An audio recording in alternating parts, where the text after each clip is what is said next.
कासगंज नामक गांव में रतन नाम का किसान रहा करता था। रतन बहुत ही ईमानदार था और उसकी पत्नी सुनीता एक काले रंग की थी। वो बहुत ही सीधी और अच्छी थी, लेकिन उसके रंग के कारण कोई भी उसे पसंद नहीं किया करता था। एक दिन सुबह सुबह सुनीता की पड़ोसन बबली उनके घर आती है, जो बहुत ही सुंदर थी लेकिन उतनी ही घमंडी। अरे ओ सुनीता बहन, कहाँ हो? जरा बाहर तो आओ। अरे आज तालाब पर नहीं जाओगी क्या? चलो चलो जल्दी चलो। तभी सुनीता अपने हाथ में एक मिट्टी की मटकी लेकर आती है। अरे हाँ हाँ, आखिर क्यों नहीं जाऊंगी, चलो चलते हैं। वैसे भी अब इतनी गरीबी में थोड़ी मेरे लिए कोई और पानी लेकर आएगा। अपना तो भाग्य ही ऐसा है। ऊपर से मैं ठहरी कुरूप। चलो जल्दी, वरना नदी किनारे सभी औरत मुझे देखकर बातें बनाएंगी। हाँ ये तो तुमने ठीक कहा सुनीता बहन, तुम हो तो कुरूप ही। तुम जैसी बदसूरत तो पूरे गांव में कोई नहीं है। लेकिन खैर, अब जाने तो क्या ही किया जा सकता है। चलो जल्दी, वैसे भी शाम होने को आई है। जानती हो ना, यहाँ जंगल में नदी किनारे जंगली जानवर आया जाया करते हैं। अरे हाँ हाँ, जानती हूँ। तुम क्यों डरती हो? हम रात होने से पहले ही आ जाएंगे। तुम ही ना बहुत ही डरपोक हो बबली बहन। जिसके बाद दोनों अपने हाथ में मटका लेकर नदी किनारे गांव की ओर चल देती हैं। नदी किनारे पहुंचते ही अपने अपने मटके में पानी भरकर वहां से चल देती हैं। तभी वहां पर एक बहुत ही सुंदर सफेद कपड़ों में एक बाबा आता है, जिसके हाथ में एक झोला भी होता है। अरे बिटिया, बहुत प्यास लगी है, क्या मुझे थोड़ा सा पानी मिलेगा क्या? अरे अरे, कौन हो तुम और दूर हटो मुझसे। क्या जानते नहीं कितनी दूर से उस नदी से पानी लेकर आई हूँ, और चाहते हो मैं अपना पानी तुम्हें पिला दूं? जाओ जाओ, यहाँ से कहीं और जाओ। हाँ अरे बेटी, पानी पिलाना तो पुण्य होता है। बहुत प्यासा हूँ बेटी, दया करो। अरे बाबा, आप दुखी क्यों होते हैं? आप मेरी मटकी से पानी पी लीजिए। लीजिए, पीजिए। हाँ हाँ, तुम ही पिलाओ अपनी मटकी से इस बूढ़े को पानी। हर समय अच्छी बनती हो। नहीं बबली बहन, बाबा को प्यास लगी है, बस इसलिए, वरना पाप लगेगा। हाँ लीजिए बाबा, आप पानी पीजिए। अच्छा ठीक है बिटिया, तुम ही पिला दो, ऊपर वाला तुम पर कृपा करेगा। बहुत बहुत धन्यवाद बेटिया, तुम एक नेक दिल इंसान हो, ऊपर वाला तुम्हारा भला करेगा। अच्छा, अब मैं चलता हूँ। हाँ। सब माया है। कि कुरूप सुनीता बहुत ही चालाक है, हर किसी से अपनी प्रसन्नता करवाना चाहती है बस। हाँ, बड़ी आई कल्लो कहीं की। जिसके बाद सुनीता और बबली भी थोड़ी ही दूर पर आगे चलती हैं। उन्हें एक चमकता हुआ घड़ा दिखाई देता है। बबली उस घड़े को देखकर हैरान हो जाती है। अरे वाह वाह, वो देखो सुनीता, कितना चमकदार घड़ा है। वाह, चलो चलकर देखें तो सही, आखिर क्या है इस घड़े में। नहीं नहीं बबली बहन, रात होने वाली है, अब हमें घर चलना चाहिए। चलो यहाँ से, हमें लालच नहीं करना चाहिए। हाँ अरे अरे, एक बार देखने तो दो, आखिर क्या है उस घड़े में। तुम तो इतनी बदसूरत हो, उतनी ही मंदबुद्धि भी। चलो मुझे देखने दो। बबली की ऐसी बातें सुनकर सुनीता चुप रह जाती है। जिसके बाद बबली उस चमकते हुए घड़े के पास जाती है और देखती है उसमें खूब सारा सोना चांदी होता है। अरे वाह वाह, देखो तो सही, कितना सारा धन है। अरे वाह, इतना सारा धन तो मैंने कभी नहीं देखा। हाँ, कभी भी नहीं। अरे लेकिन इस जंगल में धन से भरा घड़ा आया कहाँ से? मुझे कुछ सही नहीं लग रहा। चलो ना यहाँ से बबली बहन, रात होने वाली है। अब यहाँ से जाना ठीक होगा। अगर ये धन भरा घड़ा लेकर गई तो ये सुनीता सबको बता देगी। नहीं नहीं, मैं ऐसा नहीं होने दूंगी। अब तो ये धन से भरा घड़ा मेरा ही होगा। हाँ, मेरा ही होगा। हाँ हाँ ठीक है, तुम कहती हो तो चलो यहाँ से, वैसे भी रात होने वाली है। चलो चलते हैं यहाँ से। जिसके बाद बबली और सुनीता अपने अपने घर चली जाती हैं। तभी रात को बबली अपनी झोपड़ी में लेटे हुए उसी धन से भरे घड़े के बारे में सोचती है। अरे वाह, कितना सारा धन था उस घड़े में। लेकिन उस सुनीता की वजह से मैं उस घड़े को नहीं ला पाई। अगर ले आती तो कितना अच्छा होता, मेरी ये गरीबी के सारे दिन हट जाते। हाँ, मैं धनवान हो जाती। लेकिन अब बस मैं कल सुबह ही उस घड़े को ले आऊंगी। हाँ। जिसके बाद थोड़ी देर बाद सुबह हो जाती है और बबली जंगल में उसी जगह पर जाती है। बबली यह देखकर हैरान हो जाती है कि वहाँ पर धन से भरा हुआ घड़ा है ही नहीं। अरे अरे, ये क्या? कल तो वो धन से भरा घड़ा यही था, अब कहाँ चला गया? कहीं वो कुरूप सुनीता तो घड़ा नहीं ले गई? हाय हाय, चलकर देखना ही पड़ेगा। हाँ। जिसके बाद बबली अपने हाथ में एक मिट्टी की मटकी लेकर सुनीता के घर जाती है। ओ सुनीता बहन, आज चलना नहीं है क्या नदी किनारे पानी लेने? मेरे घर में तो एक बूंद पानी भी नहीं है, चलो ना चलते हैं। जिसके बाद बबली की नजर सुनीता के पूरे घर में दौड़ती है, लेकिन उसे कुछ भी नजर नहीं आता। अरे ये क्या? यहाँ तो कहीं भी वो धन से भरा घड़ा दिखाई नहीं दे रहा। क्या पता इस सुनीता ने वो धन से भरा घड़ा कहीं छुपा दिया हो। हाँ हाँ, यही हो सकता है। अरे हाँ हाँ, क्यों नहीं बबली बहन, मैं तो बस तुम्हें पुकारने ही वाली थी। आज तो मेरे घर भी पानी नहीं है, चलो चलते हैं।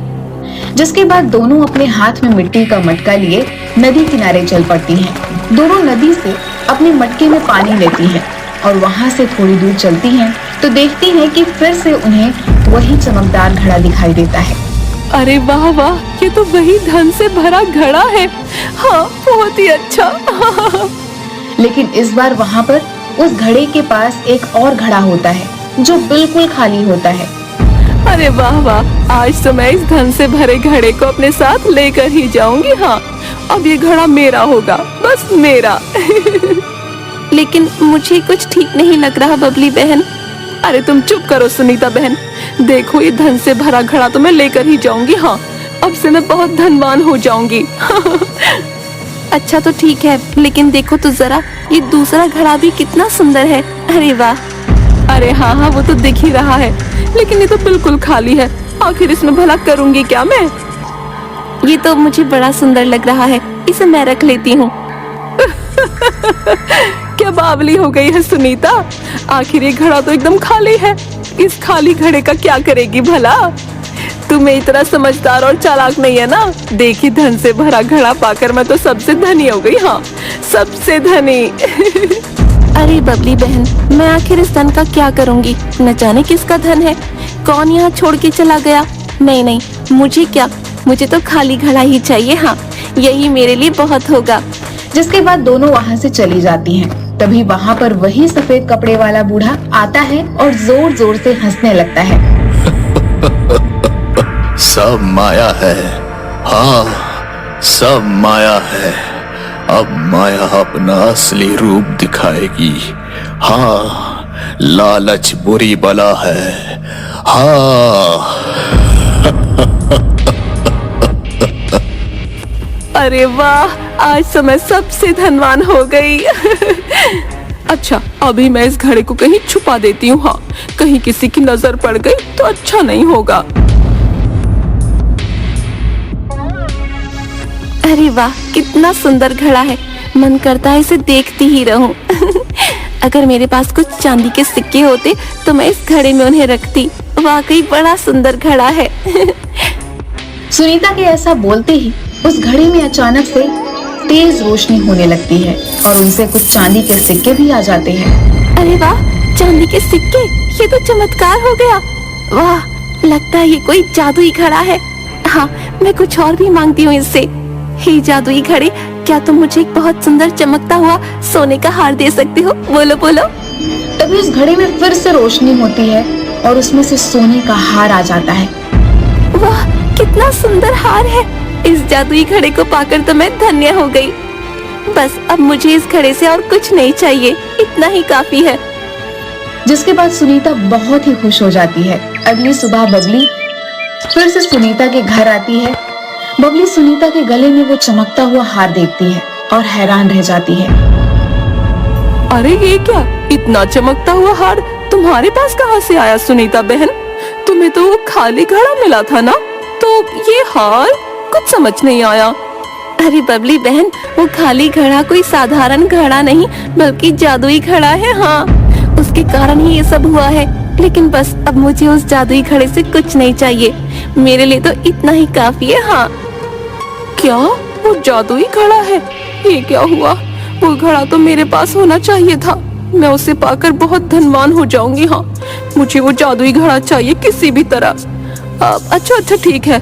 अरे सुनीता बहन, आज जरा मेरी तबीयत थोड़ी ठीक नहीं है, इसलिए आज तुम्हारे साथ पानी लेने नदी किनारे नहीं जा पाऊंगी। हाँ, तुम ही जाओ। अच्छा ठीक है बबली बहन, तुम आराम करो, मैं चलती हूँ। जिसके बाद सुनीता वहां से चली जाती है।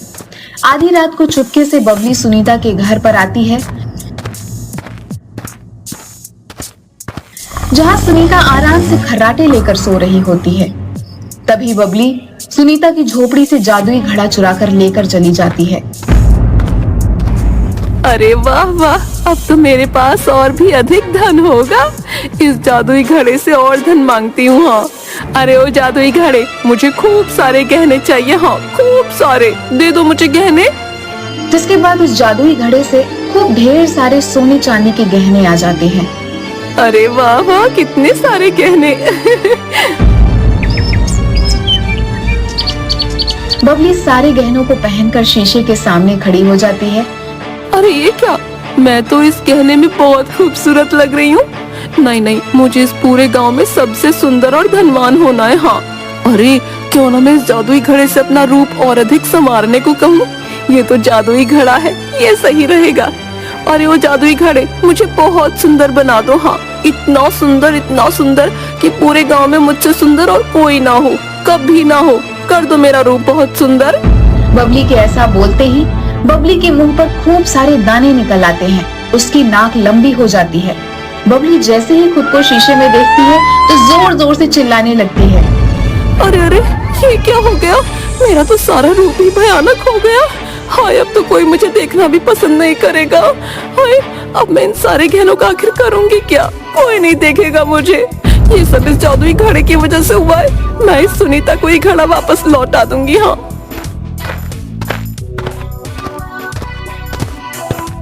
जिसके बाद सुनीता बबली के पास आती है और उसका भयानक रूप देखकर डर जाती है। अरे ये आपको क्या हो गया बबली बहन? इतना भयानक रूप? ये सब इस जादुई घड़े की वजह से हुआ है। नहीं, मैं इसे अपने पास नहीं रखूंगी। हाँ, इस जादुई घड़े को वहीं जंगल में जहाँ से मिला था वहीं रखाते हैं। ये सही नहीं है। देखिए ना, इसने आपका क्या हाल कर दिया बबली बहन। मैं भी तुम्हारे साथ चलती हूँ। जिसके बाद दोनों उसी जंगल में नदी किनारे जाते हैं और तभी वह उसी सफेद कपड़े में बाबा को देखती है। अरे आ गई तुम दोनों। आओ, मुझे पता था तुम यहाँ जरूर आओगी। सब माया है। आप यहाँ क्या कर रहे हैं बाबा? आप तो वही है ना जिन्हें मैंने पानी पिलाया था। ये देखिए ना बाबा, बबली बहन का क्या हाल हो गया। हमें यहाँ से 2 घड़े मिले थे। एक घड़े में बहुत धन था और दूसरा घड़ा एकदम खाली था बाबा। ये वही खाली घड़ा है जिसे मैंने लिया था। ये एक जादुई घड़ा है। इसने बबली बहन का क्या हाल कर दिया। मैं जानता हूँ बिटिया, सब जानता हूँ। इस बबली बिटिया का यह रूप जादुई घड़े ने किया, लेकिन क्यों किया ये भी जानता हूँ। ये मेरी ही माया थी बेटी।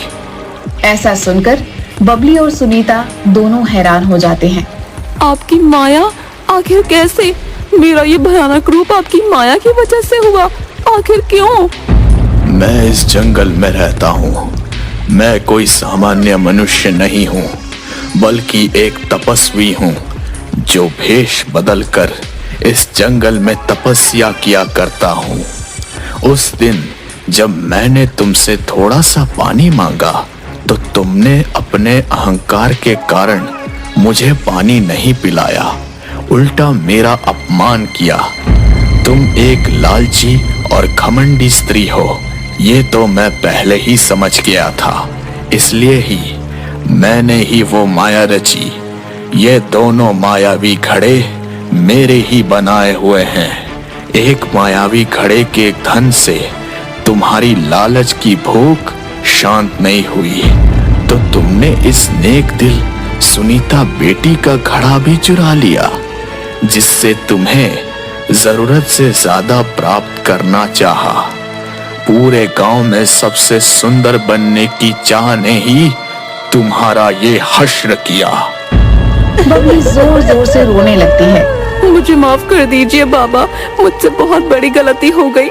मुझे अत्यधिक लालच नहीं करना चाहिए था, लेकिन अब ये मेरा भयानक रूप, अब मैं इसका क्या करूं? ये भयानक रूप तुम्हारी ही लालच का फल है।